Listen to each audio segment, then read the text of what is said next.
Jagadish Shettar BJP ಸೇರ್ಪಡೆ ಬೆನ್ನಲ್ಲೇ ಕಾಂಗ್ರೆಸ್ ಸ್ವಲ್ಪ ಈಗ ಅಲರ್ಟ್ ಆಗಿದೆ ಅಂತ ಹೇಳ್ಬೋದು. ಯಾಕಂತಂದ್ರೆ ಲಕ್ಷ್ಮಣ್ ಸವದಿಗೂ ಕೂಡ ಗಾಳ ಹಾಕ್ತಿದ್ದಾರೆ ಅಂತ ಮಾಹಿತಿ ಬಂದಂತ ಬೆನ್ನಲ್ಲೇ ಸ್ವಲ್ಪ ಕಾಂಗ್ರೆಸ್ ಅಲರ್ಟ್ ಆಗಿದೆ ಅಂತಲೇ ಹೇಳ್ಬೋದು. ಸೊ ಸವದಿಯನ್ನ ಕಾಂಗ್ರೆಸ್ನಲ್ಲಿ ಉಳಿಸ್ಕೊಳ್ಳೋದಕ್ಕೆ ಕಾಂಗ್ರೆಸ್ ಸರ್ಕಸ್ ನಡೆಸ್ತಾ ಇದೆ ಅಂತ. ಈಗ ಲಕ್ಷ್ಮಣ್ ಸವದಿ ಜೊತೆ DCM DK ಶಿವಕುಮಾರ್ ಒಂದು ರೀತಿಯಲ್ಲಿ ತುರ್ತಾಗಿ ಮೀಟಿಂಗ್ ಮಾಡಿದ್ದಾರೆ. ಅವ್ರ ಜೊತೆ ತುರ್ತು ಸಭೆ ಮಾಡಿದ್ದಾರೆ.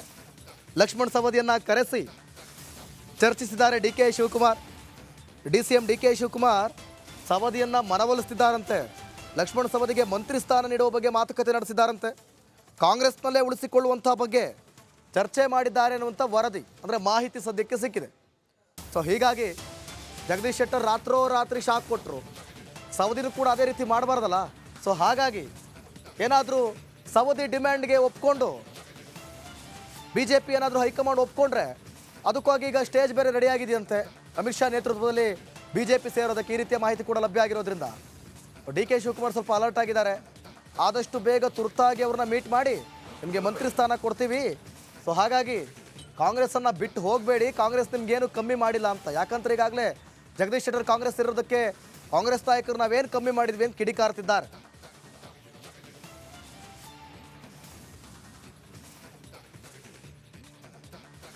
ನಾನು ಅವರು ಒಟ್ಟಿಗೆ ನಿರ್ಧಾರ ಅಲ್ಲ. ಮೊದಲು ನಾನು ಕಾಂಗ್ರೆಸ್ ಸೇರ್ಪಡೆಯಾಗಿದ್ದು, ಆಮೇಲೆ ಅವ್ರು ಬಂದಿರೋದು. ಅವರಿಗೆ ಟಿಕೆಟ್ ಯಾವಾಗ ನಿರಾಕರಣೆ ಆಯ್ತಲ್ಲ ಅವತ್ತು ಅವ್ರು ಬಂದಿರೋದು. ಅದಕ್ಕಿಂತ ಮುಂಚೆ ನಾನು BJP ಬಿಟ್ಟು ಕಾಂಗ್ರೆಸ್ ಸೇರ್ಪಡೆಯಾಗಿ ನಾನು ಮುಗಿದ ಮೇಲೆ ಅವ್ರು ಬಂದಿರೋದು. ಸರ್, ಯಾಕೆ ಕಾಂಗ್ರೆಸ್ಸಲ್ಲಿ ಅವರಿಗೆ ವಾತಾವರಣ ಸೆಟ್ ಆಗಲಿಲ್ಲ ಅಂತನಾ, ಅಥವಾ ಅವರ ಬೇಡಿಕೆಗಳಿಗೆ ಏನಾದ್ರು ಕಾಂಗ್ರೆಸ್ ಮನ್ನಣೆ ಕೊಡಲಿಲ್ಲ ಅಂತ? ಗೊತ್ತಿಲ್ಲ, ಅವ್ರನ್ನ ಕೇಳ್ಬೇಕಲ್ಲ. ನಾನು ಹೆಂಗೆ ಉತ್ತರ ಕೊಡೋಕೆ ಬರ್ತೈತೆ ಅವ್ರ ವಿಚಾರಕ್ಕೆ? ಯಾವ ಕಾರಣದಿಂದ ಬಂದರು, ಯಾವ ಕಾರಣದಿಂದ ಹೋದರು ಅಂತ ಅವರೇ ಉತ್ತರ ಕೊಡಬೇಕು. ಅದಕ್ಕೆ ನಾನಲ್ಲ. ನಿಮ್ಮನ್ನೇನಾದ್ರು ಸಂಪರ್ಕ ಮಾಡಿದ್ರು ಸರ್? ಅಂಥ ಪ್ರಶ್ನೆ ನನ್ನ ಮುಂದೆ ಬರಲ್ಲ. ನಾನು ಒಂದು ಸರಿ BJPಯನ್ನು ಬಿಟ್ಟು ಈಗೇನು ಕಾಂಗ್ರೆಸ್ ಸೇರ್ಪಡೆಯಾಗಿದ್ದೀನಿ, ಕಾಂಗ್ರೆಸ್ಸಲ್ಲೇ ಮುಂದುವರಿತೀನಿ. ಅಂಥ ಪ್ರಶ್ನೆ ನನ್ನ ಮುಂದಿಲ್ಲ. ತಂಬಳಿ ಏನಾದ್ರು ಮಾತಾಡಿಕೊಂಡು ಅವ್ರ ಅಸಮಾಧಾನ ಹೇಳ್ಕೊಂಡು ದಿವಸ ಮಾತಾಡ್ತಾರೆ. ಏನು ಮಾತಾಡೋದು ಅದಕ್ಕೇನು ಕೊರತಿಲ್ಲ, ಮಾತಾಡ್ತೀವಿ. ಎಲ್ಲ ಸ್ನೇಹಿತರು ನಾವು, ಒಬ್ರಿಗೊಬ್ರು ಮಾತಾಡ್ತಿರ್ತೀವಿ, ಕೇಳ್ತಿರ್ತೀವಿ, ಹೇಳ್ತಿರ್ತೀವಿ. ಆದರೆ ಅವರವ್ರ ಇಚ್ಛಾನುಸಾರ ಅವರು ರಾಜಕಾರಣ ಮಾಡ್ತಿರ್ತಾರೆ. ಅದ್ರ ಬಗ್ಗೆ ನಾನೇನು ಪರಾನೂ ಅಲ್ಲ, ವಿರೋಧನಲ್ಲ. ಅವ್ರ ವೈಯಕ್ತಿಕ ವಿಚಾರ, ಅದಕ್ಕೆ ಅವ್ರು ಮಾಡಲಿದ್ದಾರೆ ಅಷ್ಟೇ. ನಾನು ಅವರು ಒಟ್ಟಿಗೆ ನಿರ್ಧಾರ ಅಲ್ಲ. ಮೊದಲು ನಾನು ಕಾಂಗ್ರೆಸ್ ಸೇರ್ಪಡೆಯಾಗಿದ್ದು, ಆಮೇಲೆ ಅವ್ರು ಬಂದಿರೋದು. ಈ ಬಗ್ಗೆ ಮತ್ತಷ್ಟು ಮಾಹಿತಿಯನ್ನು ಕೊಡ್ತಾರೆ ನಮ್ಮ ಪ್ರತಿನಿಧಿ ಬಸವರಾಜ್ ಲೈವ್ನಲ್ಲಿ ಜಾಯ್ನ್ ಆಗ್ತಿದ್ದಾರೆ. ಬಸವರಾಜ್, ಲಕ್ಷ್ಮಣ್ ಸವದಿ ಹೋಗ್ತಾರೆ ಅಂತ ಮಾಹಿತಿ ಬಂದ ಕೂಡಲೇ ಕಾಂಗ್ರೆಸ್ ಅಲರ್ಟ್ ಆಗಿದೆ. DK ಶಿವಕುಮಾರ್ ಮೀಟ್ ಮಾಡಿದ್ದಾರೆ, ತುರ್ತು ಸಭೆ. ಈ ಸಭೆಯಲ್ಲಿ ಏನೆಲ್ಲ ಡಿಸ್ಕಸ್ ಆಗಿರಬಹುದು ಅಂತ ಬಸವರಾಜ್?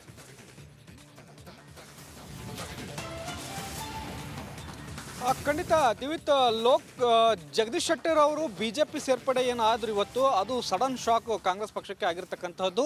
ಹಿಂದೆ BJP ತೊರೆದಾಗ ಕೂಡ BJPಗೂ ಕೂಡ ಸಡನ್ ಶಾಕ್ ಕೊಟ್ಟು ಕಾಂಗ್ರೆಸ್ ಸೇರ್ಪಡೆ ಆಗಿದ್ರು. ಆದರೆ ನಿನ್ನೆವರೆಗೂ ಕೂಡ ಕಾಂಗ್ರೆಸ್ ಸಂಪರ್ಕದಲ್ಲಿದ್ದು, ಕಾಂಗ್ರೆಸ್ ನಾಯಕರ ಜೊತೆ ಮಾತುಕತೆ ಮಾಡ್ತಾ ಇದ್ದು, ಕಾಂಗ್ರೆಸ್ ಬಿಡಲ್ಲ ಅನ್ನುವಂಥ ಮಾತುಗಳನ್ನು ಹೇಳ್ತಿದ್ದಂಥ ಜಗದೀಶ್ ಶೆಟ್ಟರ್ ಏಕಾಏಕಿ ಇವತ್ತು ದೆಹಲಿಗೆ ಹೋಗಿ BJP ಸೇರ್ಪಡೆ ಆಗಿರೋದು ಸದ್ಯ ಕಾಂಗ್ರೆಸ್ ಪಕ್ಷದಲ್ಲೂ ಒಂದಷ್ಟು ಗೊಂದಲ ಗಲಿಬಿಲಿಯಾಗಿದೆ. ಯಾಕಂದರೆ ಎಲ್ಲವೂ ಸ್ಥಾನವನ್ನು ಕೊಟ್ಟು ಅವರನ್ನು ಉಳಿಸ್ಕೊಳ್ಳುವಂಥ ಪ್ರಯತ್ನವನ್ನು ಮಾಡಿದ್ರು ಕೂಡ, ಗೌರವ ಕೊಟ್ಟರು ಕೂಡ ಅವರು ಉಳಿದುಕೊಳ್ಳುವಂಥ ಪ್ರಯತ್ನವನ್ನು ಜಗದೀಶ್ ಶೆಟ್ಟರ್ ಅವರು ಮಾಡಿಲ್ಲ ಅನ್ನುವಂಥದ್ದು.